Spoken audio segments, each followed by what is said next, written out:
அவ்வை தமிழில் சிறுவர்களிலிருந்து பெரியவர்கள் வரை எல்லோரும் அறிந்த மிகச்சிறந்த கவிதைப் பெண். அவ்வையிலே 2-3 அவ்வைகள் இருப்பதாக ஆராய்ச்சி அறிஞர்கள் கூறுகிறார்கள்.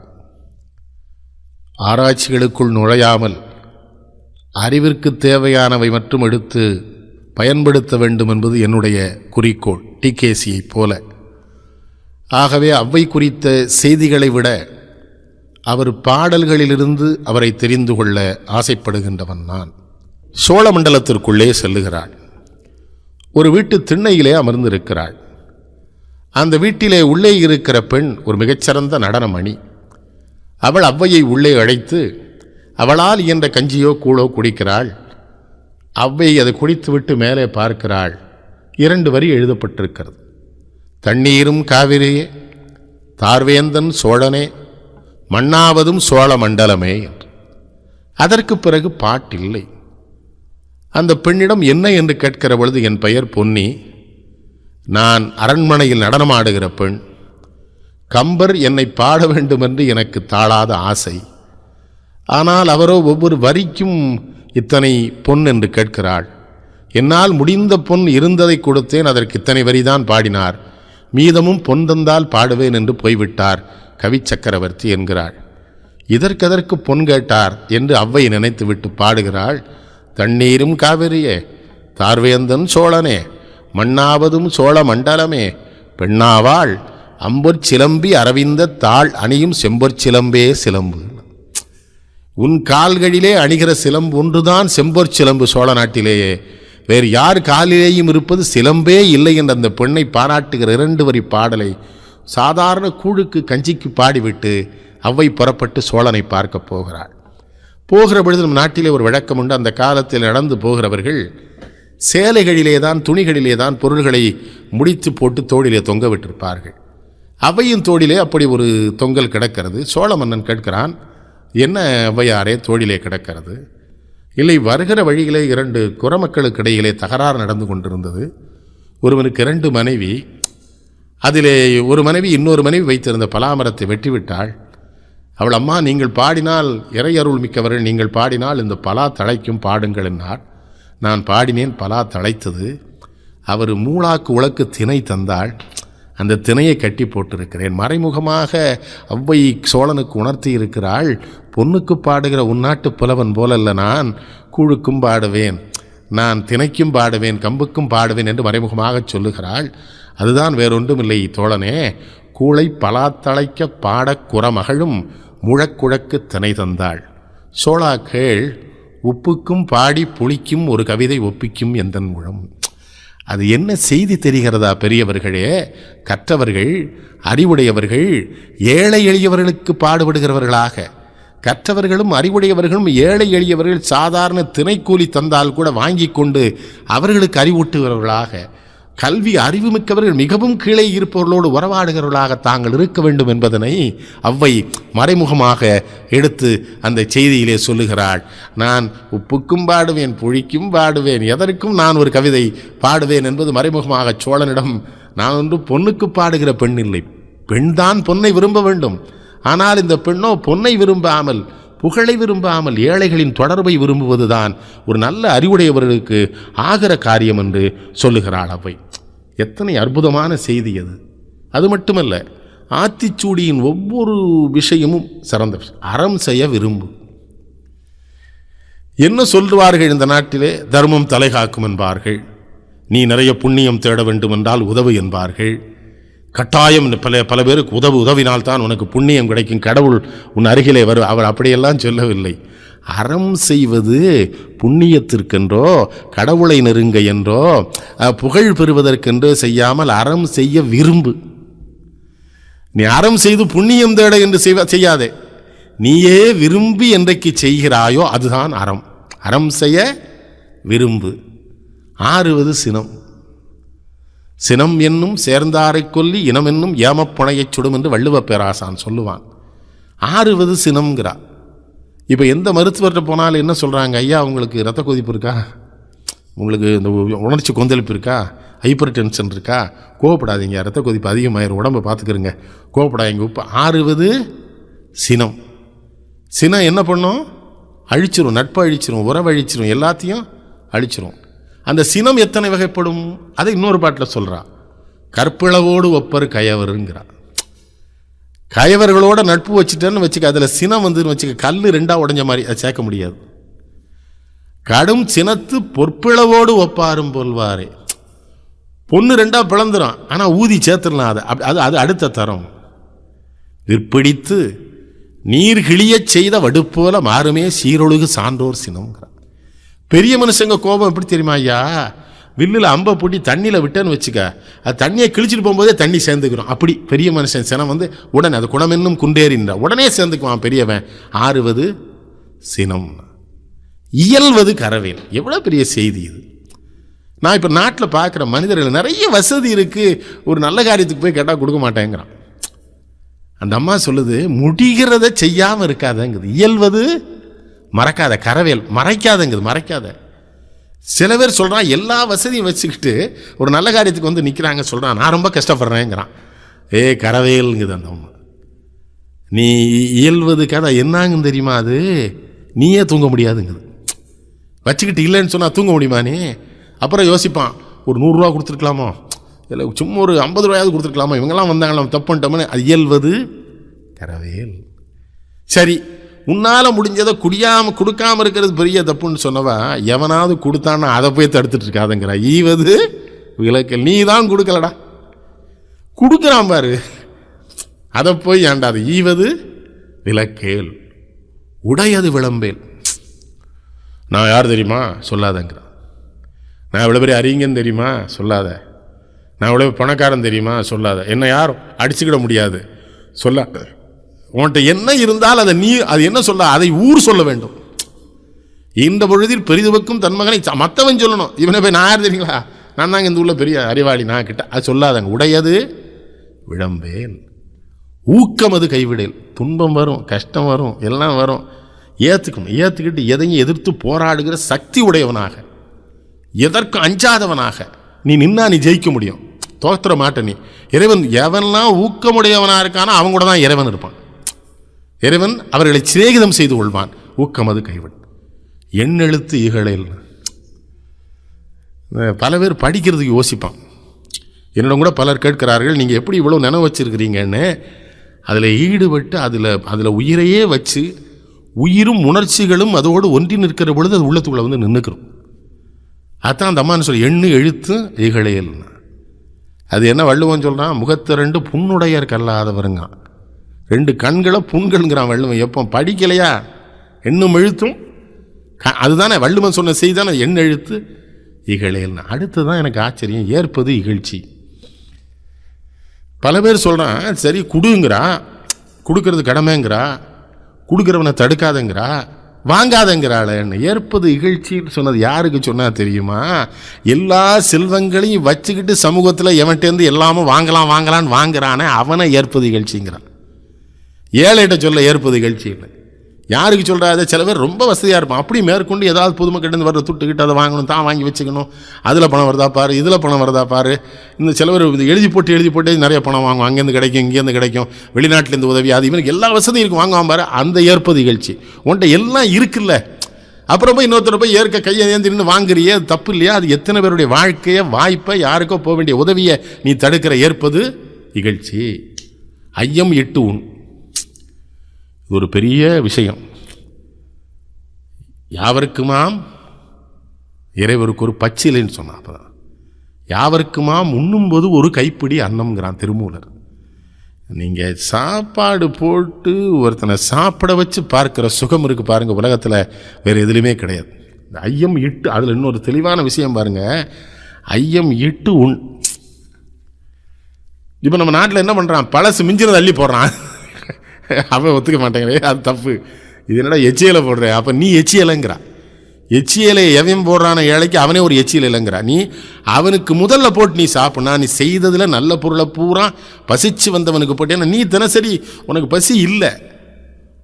அந்த உணவுக்கு எவன் உடையவனோ அவன் பசியோடு வந்து உட்காந்துருக்கான், அவன் சாப்பிட்டா தான் அவனுக்கு சுகம் தெரியும். சாப்பிட்டாப்பா நல்லா இருங்க ஐயா, நீங்கள் நல்லா இருங்க ஐயா, வயிறு நம்பிட்டியா, நம்ம 6 மாதம் ஆச்சு அப்படி சாப்பிட்டுன்னு சொல்லலாம் பார்த்தேன். அதனால் என்ன பண்ணுறா, செய்து சுட சுட புதுசாக வச்சுருக்கிற முதல்ல அவனுக்கு போடு.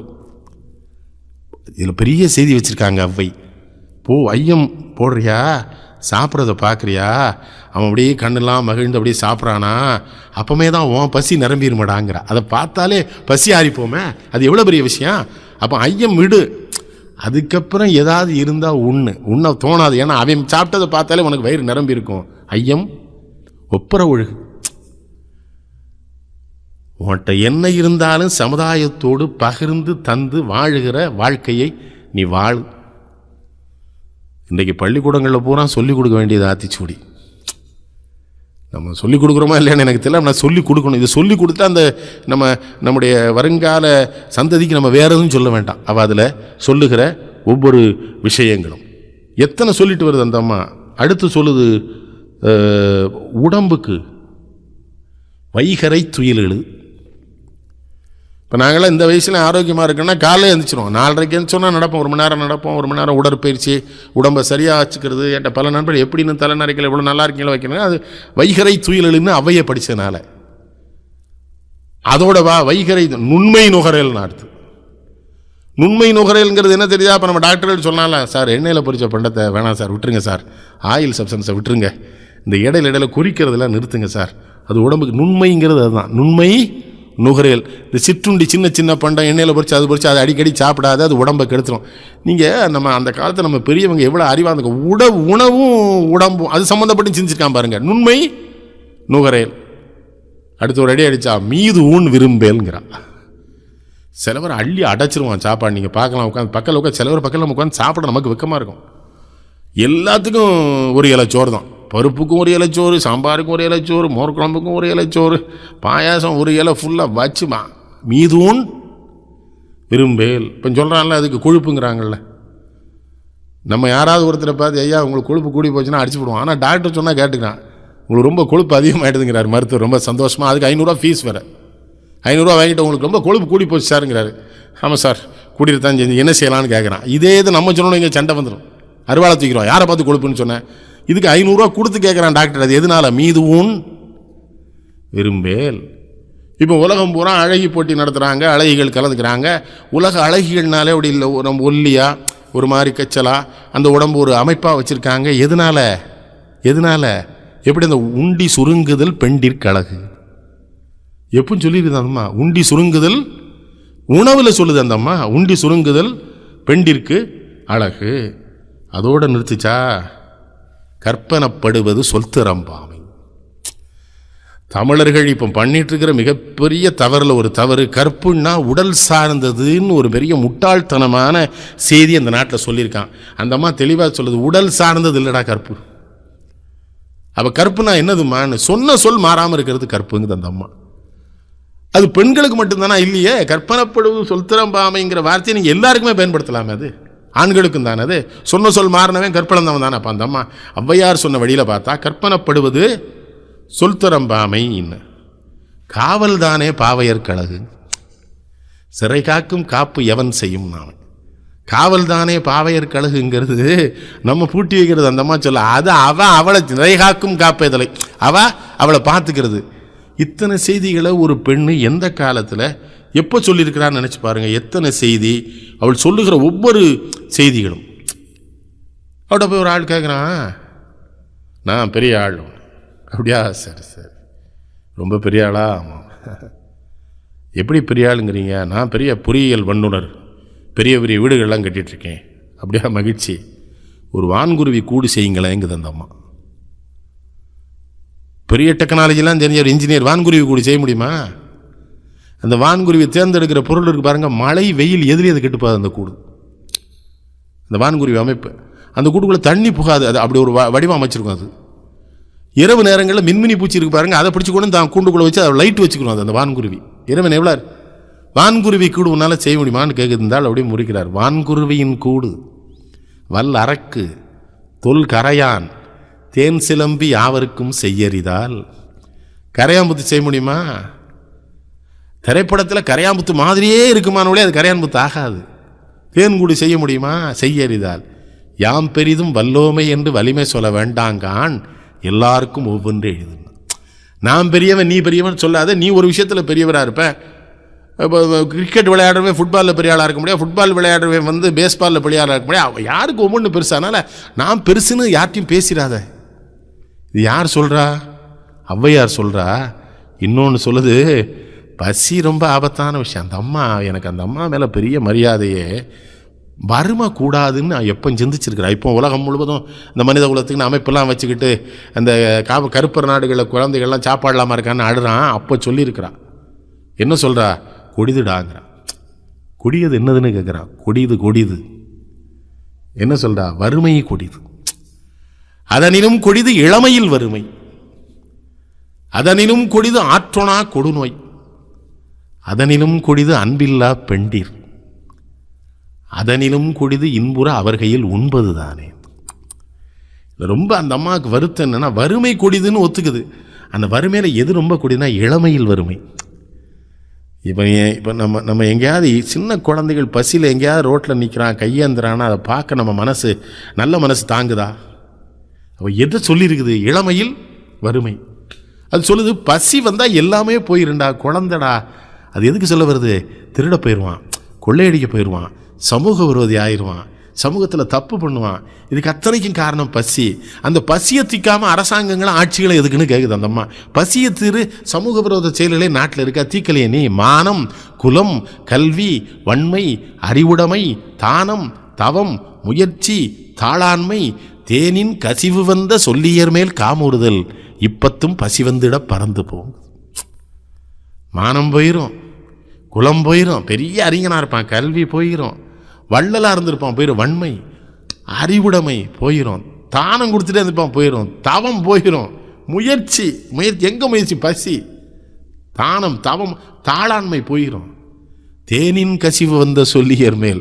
ரொம்ப அழகான காதல் இருக்கா பாருங்க. அவள் பக்கத்தில் வந்து தொட்டா கூட அவளை பார்க்க தோணாதான். பசி வந்துட பத்தும் பறந்து போம்னா ஏழை குழந்தைக்கு வறுமை. இந்த அம்மா எப்படி சிந்திச்சிருக்குது? இந்த வறுமையை எப்படிடா பார்த்துட்டு இருக்க முடியும்? இது எப்படிடா ஒத்துக்குது? வறுமையை தீர்க்க வேண்டாமான்னு கேட்குது. வறுமையை தீர்க்கிற பொறுப்பில் இருக்கவங்க தீர்க்கணும்ல. தீர்க்காமல் இருந்தால் எப்படி ஒரு நாடு சரியாக வரும்? சொல்லிட்டு அடுத்து சொல்லுது, இனியதுன்னா இனியது கட்கின் நெடிதவள் வேலோ, இனிது இனிது ஏகாந்தம் இனிது. ரொம்ப அறிவுடையவர்கள், முற்றிய ஞானமுடையவர்கள் ஏகாந்தம்ங்கிறது பல பேர் நினைக்கிறான் மலையில் போய் தனியாக இருக்கிறதுன்னு. இல்லை, முற்றிய அறிவும் ஞானமும் உடையவர்கள் 1,00,000 பேர் மத்தியில் அவன் தனியாக இருப்பான். அவனால் ஏகாந்தமா இருக்க முடியும். எதுலையும் ஒட்டாம தாமரையில் தண்ணீர் மாதிரி. ஏகாந்தம் இனிது. அதிலும் இனிது ஆதியை தொழுதல், கடவுளை கும்பிடுறது. அதை விட சிறப்பாக ஒரு செய்தியில் முடிக்குது பாருங்க. அதனினும் இனிது அறிவுள்ளோரை கனவிலும் நனவிலும் காண்பது தானே. எது ஏகாந்தம் இனிது? அதை விட இனிது கடவுளை கும்பிடுறது. கடவுளையும் கும்பிடுறதை விட சிறப்பு தெரியுமா? அறிவுள்ளவன் இருக்கான் பாரு, அவனை கனவிலையும் நனவிலையும் கண்டுகிட்டாரு. ஓப்பத்தலை கூடி உள்ள பெரிதல்ங்கிறான அப்படி இருக்கிறது பாருங்க. அதுதான் இனியதிலேயே உயர்ந்தது. தெரிஞ்சிருக்கா நமக்கு? அறிவுடையவர்களை மதிக்கிற, அறிவுடையவர்களை பாராட்டுகிற, அறிவுடையவர்களை போற்றுகிற, அறிவுடையவர்களை உயர்ந்த இடத்திலே வைத்து பார்க்கிற அந்த உணர்வு ஒரு நாட்டுக்கு இருந்துன்னு வைங்க, அந்த நாடு எவ்வளோ மேலே போயிடும். அப்போ அவங்கள போற்றுறது தானே நமக்கு இருக்கிறதுலே மிகச்சிறந்த இனிய செயல். அதான் ஔவையார் சொல்லியிருக்கிறாரே, நாம் எடுத்துக்கொண்டிருக்கிறோமா? மதியாதார் முத்தம் மதித்தொருகார் சென்றே மிதியாமை கோடி வரும். அது வீட்டுக்கு வீடு போகிறதானா? நாட்டுக்கு நாடு போகிறது தான். நம்ம நாட்டை மதிக்காத ஒரு நாட்டுக்கு நம்முடைய நாட்டு தலைவர்கள் போனாங்கன்னா அது நமக்கு எவ்வளோ பெரிய கேவலம். மதியாதார் முற்றம் மதித்து ஒருகார் சென்றே மிதியாமை கோடி பெறும். உண்ணீர் உண்ணீர் என்று உபசரியார் தம்மனையில். சில வீட்டுக்கு நம்ம போனோம்னா சாப்பிட்ற நேரமாக இருக்கும், சொல்ல மாட்டான் மட்டும் இல்லை, அண்ணாச்சி நம்ம வீட்டிலலாம் சாப்பிட மாட்டாங்கப்பா, அவள் இன்னைக்கு நம்ம வீட்டில் சாப்பிட்ருக்கான்னு தான் ஆரம்பமே செய்வான். அப்படி சொல்லிட்டு அதுக்கப்புறம் அவன் வீட்டில் சாப்பிட சொன்னால் நம்ம சாப்பிட முடியுமா? சாப்பிடலாமா? மனுஷன் சாப்பிடுவானா? அதை சொல்லுது. உண்றதுன்னா எப்படி, எந்த வீட்டில் உண்ணணும்? உண்ணீர் உண்ணீர் என்று உபசரியார் தம்மனைன்னு அந்த அம்மா போடுகிற வார்த்தையே விருந்து தருவதற்குரிய ஒழுக்கமான நேர்மையான நாணயமான வருவாயை ஈட்டி விருந்து தருவதுதான் மனித வாழ்க்கையின் தலை சிறந்த குறிக்கோள் என்கிற எண்ணம் உடையவர்கள் உள்ள நுழையிற பொழுதே அண்ணாச்சி சாப்பிடலாம் வாங்க சாப்பிடலாம் வாங்க சாப்பிடலாங்கன்னு கூப்பிடான். அப்படி இடத்துல தான்டா சாப்பிடணும். பேச்சுக்கு சாப்பிட சொன்னான்னு சாப்பிட்டேன்னு வச்சுக்க, நீ மனுஷன் இல்லை. அவன் சம்பாத்தியமும் நேர்மையானது இல்லை. நேர்மையானவன் நாணயமானவன் உழைத்து சேர்த்த காசிலே வருகிற உணவை உண்ணுன்னு சொல்லி உண்ணாத்தான் அதுக்கு 1 கோடி ரூபாய் பெறும். கோடி கொடுத்தும் குடிப்பிறந்தார் தம்மோடு கூடுதல் கோடி பெறும். எவ்வளவுதான் இனத்திற்குள் தகராறு, மொழிக்குள் தகராறு, நமக்குள் தகராறு இருந்தாலும் அனைத்தையும் மறந்து விட்டு குற்றம் பார்க்கில் சுற்றம் இல்லைன்னு சொல்கிறாள் அவளே. அப்போ நீங்கள் எல்லாரும் அந்த இனம் முழுவதும் சேர்ந்து இருக்கிறது இருக்கு பாருங்க, அது 1 கோடி வரும். அதெல்லாம் விட சிறப்பு கோடானு கோடி கொடுப்பினும் தம்முடை நான் கோடாமை. இதுதான் உத்தமம். உலகம் முழுவதும் இன்னைக்கு தெரிஞ்சுக்கிற வேண்டிய செய்தி இது. எத்தனை கோடி வந்தாலும் சரியா, நாக்கு மாற்றி பொய்யை, சமூகத்திற்கு எதிரான விஷயங்களை, மனித குலத்திற்கு எதிரான விஷயங்களை, தேவையற்ற விஷயங்களை தேவையற்ற நேரத்தில் சொல்லி தேவையற்ற பிரச்சனைகளை உருவாக்குகிற காரியங்களை யார் நிறுத்தினா? 4வது கோடி எதை வைக்கிறா? கோடி கொடுத்தும் கோடானு கோடி கொடுப்பினும் தன்னுடைய நாக்கோடாமை. நாக்கு மாறுறதுனால தானே உலகம் முழுவதும் பிரச்சனைகளும் தகராறுகளும் சிக்கலும் வருது. நாக்கு மாற்றாமல் நேர்மையாக பேசு, உண்மை பேசு, பொய் பேசிடாதுங்கிறது தானே அந்த அம்மா சொல்லுது. பேசிடாத பொய். எந்த இடத்துல நீ பொய்யை பேசினாலும் அது சரி வராது. அடுத்து ஒரு செய்தி அந்த அம்மா சொல்லுது, பெரிய மனுஷன் யாரையும் பார்த்து அவனுடைய சைஸ் எல்லாம் பார்த்து பெருசுன்னு சொல்லிடாதுங்க. மடல் பெரிது தாளை, மகிழ் இனிது கந்தம், உடல் சிறியர் என்று இருக்க வேண்டாம். கடல் பெரிது மண்ணீரும் ஆகாது, அதன் அருகே என்ன சொல்ற, அதன் அருகே சிற்று ஊரல் உண்ணீரும் ஆகிவிடும். தாளையில் மடல் பெருசா இருக்கும், இது மகள் சின்னதாக தான் இருக்கும். மகள் அது பெருசா, இது பெருசா. கடல் ரொம்ப பெருசு, ஏப்பா இவ்வளோ பெருசு, அள்ளி குடிச்சிட முடியுமா? பக்கத்தில் ஒரு சின்ன ஊரல் இருக்கும், அதில் போய் இப்படி திருச்செந்தூருக்கு போனால் கடலில் குளிச்சு 4 கிணறுல போய் தண்ணி குடிப்பாங்க. 4 கிணறு சின்ன ஊரல் தான். இல்லை எது பெருசு, கடலா? உருவு கண்டு எல்லாமை வேண்டும்னார் வள்ளுவர். அதை சொல்றா. சிற்றூரல் என்ன ஆகும்? உண்ணீரும் ஆகிவிடும். எது உதவுகிறதோ அது சிறியதாக இருந்தால் அதான் உயர்ந்தது. எது உதவாதோ அது பெரிதாக இருந்தாலும் நமக்கு ஆகாது சொல்லியிருக்காள. அதை நம்ம வாழ்க்கையில் கடைப்பிடித்தோம் என்றால் நமக்கு ஏதாவது பிரச்சனை உண்டா? பண்டு முளைப்பது அரிசியே ஆனாலும் விண்டுமி போனால் விளையாதாம். ஒரு அருமையான செய்தி. நெல்லை குத்தி உமியை எடுத்துட்டேன், அருமை அரிசி ஆகிட்டுது. எல்லாரும் சாப்பிட்டாங்க வச்சாங்க, எல்லாம் சரிதான். திரும்ப சாப்பிட்றதுக்கு விதைக்கணும். விதைக்கிறதுக்கு எது வேணும்? நெல் வேணும். நெல்லுனால் எது இருக்கணும்? அரிசிக்கு மேலே உமி இருக்கணும். உமி சேர்ந்த அரிசி தான் நெல். அது இல்லைன்னு வச்சுக்க, விதைக்கவும் முடியாது, விளையவும் செய்யாது. அப்போ பண்டு முளைப்பது அரிசியே ஆனாலும் விண்டுமி போனால் விளையாதாம். கொண்டவேர் ஆற்றல் உடையாருக்கும் ஆகாது, அளவின்றி ஏற்ற கருமம் செயல். பெரிய சக்தி வாய்ந்த மனுஷனாக இருப்பான், ரொம்ப பெரிய ஆளாக இருப்பான், ஆற்றல் எல்லா ஆற்றல் உடையவனாக இருப்பான். அந்த சமூகத்தில் இவன் தான் பெரிய மனுஷன் சொல்லுவாங்க. என்ன சொன்னாலும் அந்த மிகச்சிறிய காரியங்களை ஆற்ற, எப்படி இந்த உமி போனால் அரிசி விளையாதோ அது போல் அவங்க மாட்டிக்கிறக்கூடாது.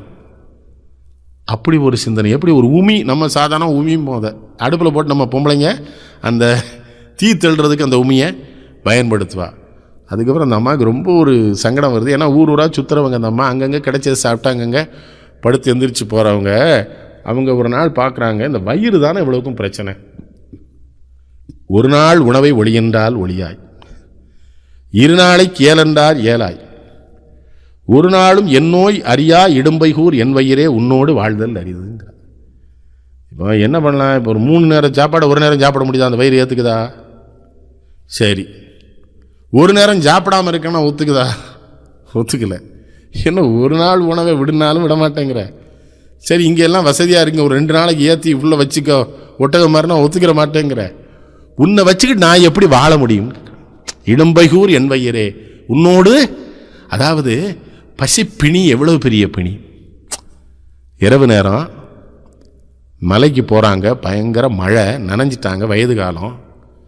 அப்படியே உள்ளே போகிறாங்க. அந்த அங்கவையும் சங்கவையும் அங்கே இருக்கிறாங்க. அவங்க துவைச்சி காய போட்ட ஒரு சிற்றாடை இருக்குது, நீல சிற்றாடை. அதை எடுத்து ஔவையார்ட்ட கொடுத்து உடுத்திக்கோங்கிறாங்க. இந்த உளவியல் வேலை செய்யுது. அந்த நீல சிற்றாடை உடுத்திக்கிறாங்க. வயது காலத்தில் நல்லா நனைஞ்சி குளிரில், மலையில் பெய்கிற மழையில் நனைஞ்சு குளிரில் இருக்கவங்களுக்கு நல்ல காஞ்ச ஆடை ஒன்று கொடுத்தாங்கன்னு வைக்கிறது எவ்வளோ சுகம் தெரியுமா? எப்பொழுதுமே இந்த உடம்பும் உடல் சார்ந்த உணர்ச்சிகளும் சில நேரத்தில் சில விஷயங்களை பேச வைக்கும். அதை வாங்கிக்கிட்ட அந்த அம்மா சொல்லுது, பாரி பறித்த பரியும் பழையனூர் காரி அன்றீந்த கழை கொட்டும் சேரமான் வாராயோ என அழைத்த வாய்மொழியும் இம்மூன்றும் நீல சிற்றாடைக்கு நேர். பாரி என்ன பண்ணா, அந்த அம்மா கூட இருக்கிறாங்க, நிறைய பொண்கள்லாம் கொடுத்தான், பாடினாங்க, கிளம்பி போகிறாங்க. போகிற வழியில் பாரி நாட்டிலேயே கொள்ளை அடிச்சிட்டாங்க. பாரிட்ட வந்து நீங்கள் இது கொள்ளை அடிச்சிட்டான், உன் நாட்டில் கொள்ளை நடக்கலாமாங்குது, என்ன செய்யலாங்கிறான். அவனுக்கு ஏதாவது தண்டனை கூட நான் தாங்கிறான். ஏன் அப்படி பண்ணேன்னு, ஒரு நாள் இருப்பே இல்லை என்னோட. இந்த காரி வந்து களை வெட்டிட்டு இருக்கான், போனான் வேளாண் அரசன். பழக்க இவளுக்கு ஒரு களை குத்தியை கொடுத்து வெட்டுங்கிறான். என்ன போய் அந்த களை வெட்டுற நேரம் வரை என் கூட இருப்பே இல்லை. சேரமான் நாட்டில் போய் சாப்பிட உட்காந்து பந்தியில் உட்கார்ந்தவங்களை எழுந்திருக்க சொல்ல மாட்டாங்க. நம்ம நாட்டு பண்பாடுகளை உட்கார்ந்தவங்களை எழுந்திருக்க சொல்லிட்டான். வருத்தப்பட்ட அடுத்த பந்தி வரை நீ என்னோட இருப்பே இல்லைன்னு நான். அதையெல்லாம் விட இந்த நீல சிற்றாடை மேலேங்கிறாங்க. அந்த 3 பேரையும் குறைக்கல. தேவையான நேரத்தில் மிகவும் தேவையான ஒரு பொருள் நமக்கு யாராவது தந்தால் அது எல்லாத்தையும் தாண்டி நிற்கும் நீல சிற்றாடை அந்த இடத்துல. அப்படி ஒரு அருமையான சிந்தனை உடைய ஒரு பெருமாட்டி ஔவை. பல்வேறுபட்ட செய்திகள், பல்வேறுபட்ட ஒரு செய்தி ரொம்ப அருமையாக சொல்கிறாங்க. ஆழ அமுக்கி முகக்கினும் கடல் நீர் நாழி முகவாது நாள். நீங்கள் சில பேரை பார்த்து நமக்கு தோணும், ஏன் இவனுக்கு அறிவே வரமாட்டேங்குது. அவ்வளோதான் வரும் அது. நீங்கள் 1 லிட்டர் அளவை கொண்டு, கடல் பெருசு, இந்த 1 லிட்டர் அளவை கொண்டு கடலை எவ்வளோதான் அழுத்தி முக்கி அளந்து பாருங்கள், அது எவ்வளோ பிடிக்கும்.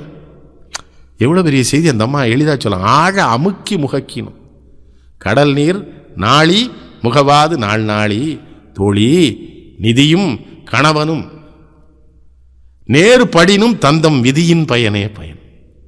விதிதாம்மா நிற்கும். இறுதியாக ஒன்று சொல்லி நிறைவு செய்கிறேன். இந்த அம்மா சொல்லுது, குடுங்கடாங்க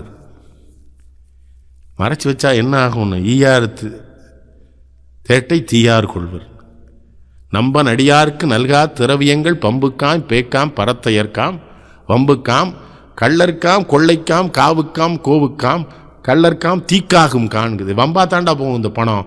நல்லவங்களுக்கு அதை உதவு என்று சொன்னார்கள்.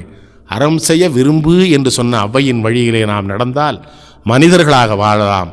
மனித குலத்தின் தலைமை பொறுப்புக்கே நம்மால் வர முடியும் என்று சொல்லி நிறைவு செய்கிறேன். வணக்கம்.